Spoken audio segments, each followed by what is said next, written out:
మతానికి కానీ ఏ వర్గానికి కానీ నేను పక్షపాతం లేకుండా అందరినీ సమానంగా మీ యొక్క ప్రతి ఔషధంలోనూ ప్రతి సమస్యలను తోడుగా ఉంటానని మరొకసారి సందర్భంగా మీ అందరికీ హామీ ఇస్తా ఉన్నానండి. ఇకపోతే మళ్ళీ కొత్త మహిళ అంట, ఆల్రెడీ 2 మహిళల్ని మోసం చేశాడు, 2 మహిళలకు అవకాశం ఇచ్చి మన ప్రాంతాన్ని దోచేశాడు. మళ్ళీ ఇప్పుడు కొత్తగా ఎంపీ అట, ఇంకో మహిళ అంట. పాపం ఆమె పరిస్థితి ఏంటో గమనించండి. పాపం ఏదో డాక్టర్ ఏదో చేసుకుంటుందంట, చేసుకోకుండా వచ్చింది. పాపం ఇక్కడి నుంచి ఇలా వెళ్ళిపోతుంది. ఎందుకంటే ఇక్కడ గెలవపోయేది మన గీతమ్మే, ఇక్కడ గెలవపోయేది మన గీతమ్మే. కాబట్టి పాపం ఆమె కూడా బాయ్ చెప్పండి. గతంలో ఉండేదంట ఒక ఎంపీ, మనకి తెలుసా?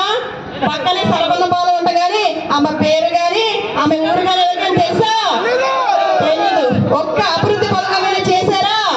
చేయలేదు. కానీ గతంలో మన మేడం గారు చేశారు ఎంపీగా. అప్పుడు చేసినప్పుడు ఎక్కడైనా ఆమె చేయించినటువంటి పనుల బోర్డులు మీకు కనబడతాయి స్వయంగా. మేము ఏ ఊరు వెళ్ళినా సరే, అమ్మా ఈ రోజు మేము ఈ రోడ్డు నడుస్తున్నామంటే నువ్వు పెట్టిన దీక్ష, ఈ రోజు మంచినీళ్ళు ఉన్నాయంటే నువ్వు పెట్టిన దయ అని చెప్తా ఉన్నారు ప్రజలందరూ కూడా. అలా ఉండాలి అభివృద్ధి అంటే, అలా ఉండాలి మంచి పనులు అంటే. ఇలాగా మన మేడం గారు ఇన్ని మంచి పనులు చేసి మన ముందుకు రాబోతా ఉన్నారు.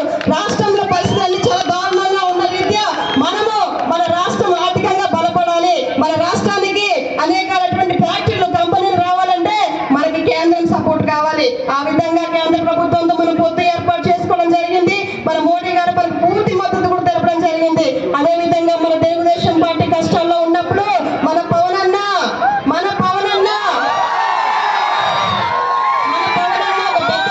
తోడుగా ఉండి పార్టీకి అండగా ఉన్నాడు. ఎందుకంటే రాష్ట్రం బాగుపడాలంటే మనం ఉమ్మడిగా పోరాడితేనే దేనిని సాధించుకోగలము. మనం ఉమ్మడి పొత్తులో వెళ్దాము, మన రాష్ట్రాన్ని కాపాడుకుందాం, మన రాష్ట్రాన్ని అభివృద్ధి వైపు నడిపిద్దామని మన పవన్ అన్న గారు ఉమ్మడిగా మనతో జట్టు కట్టడం జరిగింది.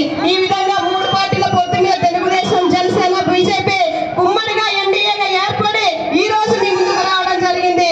ఇక వైసీపీకి గుబులే. ఎందుకంటే చాలా మంది భయభ్రాంతులకు గురవుతా ఉన్నారు. మన ప్రాంతంలో కూడా మనం చూస్తా ఉన్నాం. బయటికి రావాలంటే భయపడతా ఉన్నారు. పాపం వాళ్ళకి తెలుగుదేశం కండువా కట్టుకోవాలని ఉంది, తెలుగుదేశం ఓటు వేయాలని ఉంది. కానీ బయటికి తెలిస్తే వాడు ఏం చేస్తాడో, మా కొట్టు రోడ్డు మీద ఉండి దాన్ని తీసేస్తాడేమో, నా ఇల్లు లేపేస్తాడేమో, నా తీసేస్తాడేమో, రాదేమో, ఆసరా రాదేమో అని చాలా మంది భయభ్రాంతులకు గురవుతా ఉన్నారు. మీరెవరికి భయపడాల్సినటువంటి అవసరమే లేదు. ఎందుకంటే మన రంపచోడవరం నియోజకవర్గంలో నేను మీకు తోడుగా ఉంటాను. నాకు మా అమ్మ తోడుగా ఉంది. గతంలోనే వీడు మన అమ్మ మీద చాలా దారుణంగా వ్యాఖ్యలు చేస్తే సెంట్రల్ జైల్లో కూడా పెట్టించారు మన మేడం గారు. ఆ సంగతి మీరు గమనించాలి. వాడి పతనం ఇంకా మొదలైపోయింది. మీరెవరికి భయపడాల్సినటువంటి అవసరమే లేదు. మనకి ధాన్యం కొనుగోలు, పాపం రైతు కష్టపడి పండించినటువంటి పంటను కూడా అది న్యాయంగా ఆ యొక్క మిల్లులకు వెళ్లకుండా దాంట్లో కూడా అక్రమాలకు పాల్పడతా ఉన్నారు వైసీపీ నాయకులు. అది కూడా మన దగ్గర లిస్టుతో సుద్ధా ఉంది.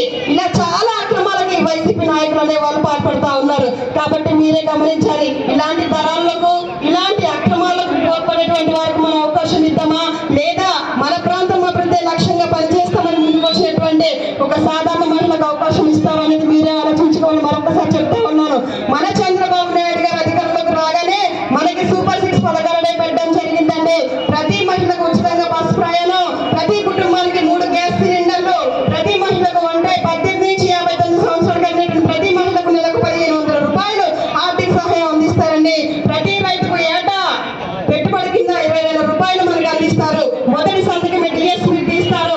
5 ఏళ్లలో 20 లక్షల ఉద్యోగాలు తీసి యువతకు నిరుద్యోగ వృత్తి కింద 3,000 రూపాయలు నెలకు వేయడం జరుగుతుంది. ప్రతి ఇంటికి మంచినీటి కుళాయి అందిస్తారండి.